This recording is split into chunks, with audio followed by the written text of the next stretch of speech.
So, welcome to your next lecture, Televising the Revolution. This is regarding the YouTube video, the activist tool, the YouTube video. And I want us to think a little bit about what it means for what television and what broadcast means for social action and what videos can actually do to help you become an activist yourself. And I want to suggest to you that in the first few decades of television, it had a major effect on politics. So if you think about it, a couple of things happened within that time period. The first is the Vietnam War, and because it was on television, the Vietnam War was interpreted very differently, I think, than previous wars. People saw scenes of horrific violence, scenes of American GIs doing things that they wouldn't want to see, let alone be supporting. And it really cast a lot of doubt on both the soldiers and on the US's mission there in general. The second thing that was mediated by television is the civil rights movement. And you have to put it in the context of the time where people are living in segregated neighborhoods and mostly don't know what's happening, don't have access. Now, the visual, once again, showed people who were perhaps outside of the movement the incredibly vehement violence, again, that the white supremacists in the South and sometimes in the North were willing to use to maintain the system. And so it really did, I think, in a lot of ways, help advance the cause of the civil rights movement of integration, bring awareness to issues of police violence then. And but it also, the media has the ability to shape the message. And I read something really interesting as I was prepping for this lecture about how television shaped the civil rights movement as exclusively a black-white issue, when in fact there was a huge Chicana civil rights movement going on in the 60s and 70s also, never on television. Or rarely on television, I should say, not never. Again, the women's liberation movement, right? So talking about slightly later, but similar time period, there was a really, really great little history snippet that I read of an editor who told one of his newscasters, well, when you're filming the women's liberation movement, make sure you get the bra burning and the karate chopping up front, right? The militant feminists that everyone was so sort of entranced by, but also scared of. But that was what got the eyeballs. So that's what he wanted. And perhaps no movement was as misrepresented as the Black Power movement, which portrayed Black people as incredibly violent, and the coverage of it was really designed to produce backlash in a lot of cases. And that was the motivation for one of my favorite pieces of poetry. You all may have heard the quote, "The revolution will not be televised," by Gil Scott-Heron. And I want to play for you the entire poem so that you get a sense of what TV meant to activists in that early period, in those first couple of decades of television.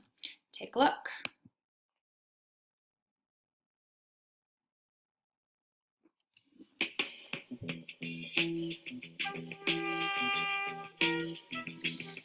And take some notes. Think about what he might mean by "the revolution will not be televised." You will not be able to stay home, brother. You will not be able to plug in, turn on, and cop out. You will not be able to lose yourself on Skag and skip out for beer during commercials because the revolution will not be televised. The revolution will not be televised. The revolution will not be brought to you by Xerox in 4 parts without commercial interruptions. The revolution will not show you pictures of Nixon blowing a bugle and leading a charge by John Mitchell, General Abrams, and Spyro Agnew to eat hog maws confiscated from a Harlem sanctuary. The revolution will not be televised.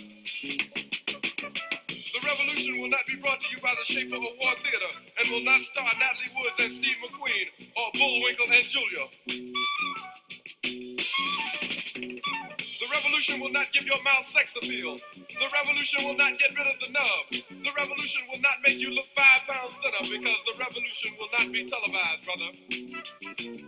There will be no pictures of you and Willie Mae pushing that shopping cart down the block on the dead run or trying to slide that color TV into a stolen ambulance. NBC will not be able to predict the winner at 8:32 on report from 29 districts. The revolution will not be televised. There will be no pictures of pigs shooting down brothers on the instant replay.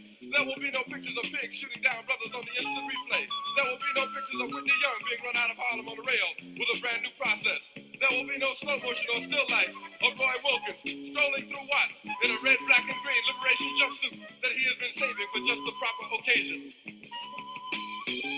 Green Acres, Beverly Hillbillies, and Hooterville Junction will no longer be so damn relevant, and women will not care if Dick finally got down with Jane on Search for Tomorrow, because black people will be in the street looking for a brighter day. The revolution will not be televised. There will be no highlights on the 11 o'clock news and no pictures of Harry R. Women Liberationists and Jackie Onassis blowing her nose. The theme song will not be written by Jim Webb or Francis Scott Keys, nor sung by Glenn Campbell, Tom Jones, Johnny Cash, Engelbert Humperdinck, or The Rare Earth. The revolution will not be televised. The revolution will not be right back after a message about a white tornado, white lightning, or white people. You will not have to worry about a dove in your bedroom, the tiger in your tank, or the giant in your toilet bowl.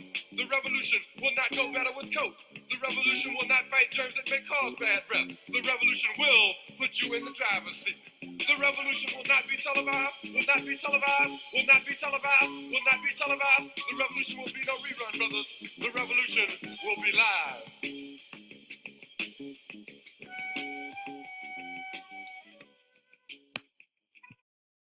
So, the revolution will be live, according to Gil Scott-Heron. And when he says the revolution, it's really kind of a nebulous concept for me. This idea of a time when all social justice movements will sort of have what they want, when all the barriers will be broken down. It's really a utopian future. So think to yourself a little bit more about what it means when he says the revolution will not be televised.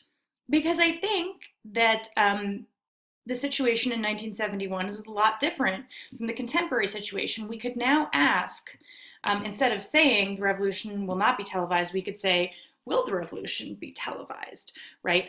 Gil Scott-Heron didn't have YouTube, he didn't even have cable. So let's think about what things have changed and what things haven't changed since that time. So 1971 is broadcast era, meaning that there are 3 channels, ABC, CBS, and NBC. They broadcast out, and those are your 3 options of what you're watching. For the most part, everybody is watching similar things, okay? And when the news comes on, it's all very similar messages. The presidential debate is on every channel. And so we have, in some ways, these 3 corporations kind of broadcasting out to everybody their version of reality. Now, you may think that 2016 sounds a lot different from that, right? We're now in an internet era, and on television we have hundreds and hundreds of channels. The problem is they're still controlled by only 6 corporations. 6 corporations control 90% of your television. So while we have the illusion of all this free choice, you need to keep in mind that only 6 corporations are shaping all of your news, all of your representations of what reality is, all of your ideas about politics that you see. And I have a nice infographic on that, if I can escape out of here. Here we go.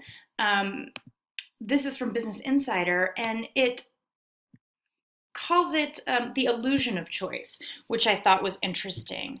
In 1983, 90% of American media were owned by 50 media companies. Today, it's 6. And here's the big 6. If you look, everybody's got sort of like a news outlet, some people have major networks, and you can see the consolidation of your information, right? 232 media executives control the information diet of 277 million Americans. And their total revenue, by the way, is $275.9 billion. 5 times the government bailout of General Motors, enough to buy every NFL team 12 times over, more than Finland's GDP. I like that they give me these because I really have a hard time conceptualizing what billions of dollars are. And I will post this so you can take a look at the whole thing.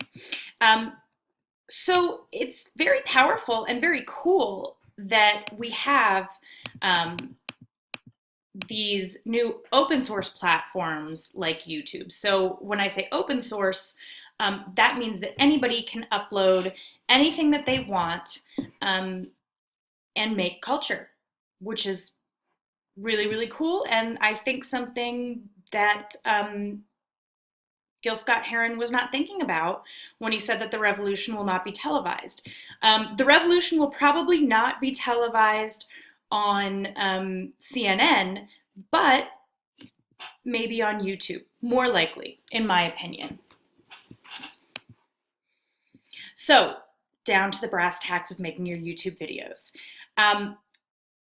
I know you're having me online and not in the classroom, so you don't see that I am 100% that stereotypical humanities professor who the second it's time to use the projector, I fumble, the computer appears to be possessed. If I can do it, you can do it. So when you're thinking about the content, couple of things. The list of best practices from the teach-in lecture. You could probably also compose an additional list of best practices based on your classmates' intros. Think about how many people post YouTube videos. And then the assignment sheet, which will be available under content assignments. It's such an incredibly simple process. Let's go back to YouTube where we were before. Let me see if I can end show.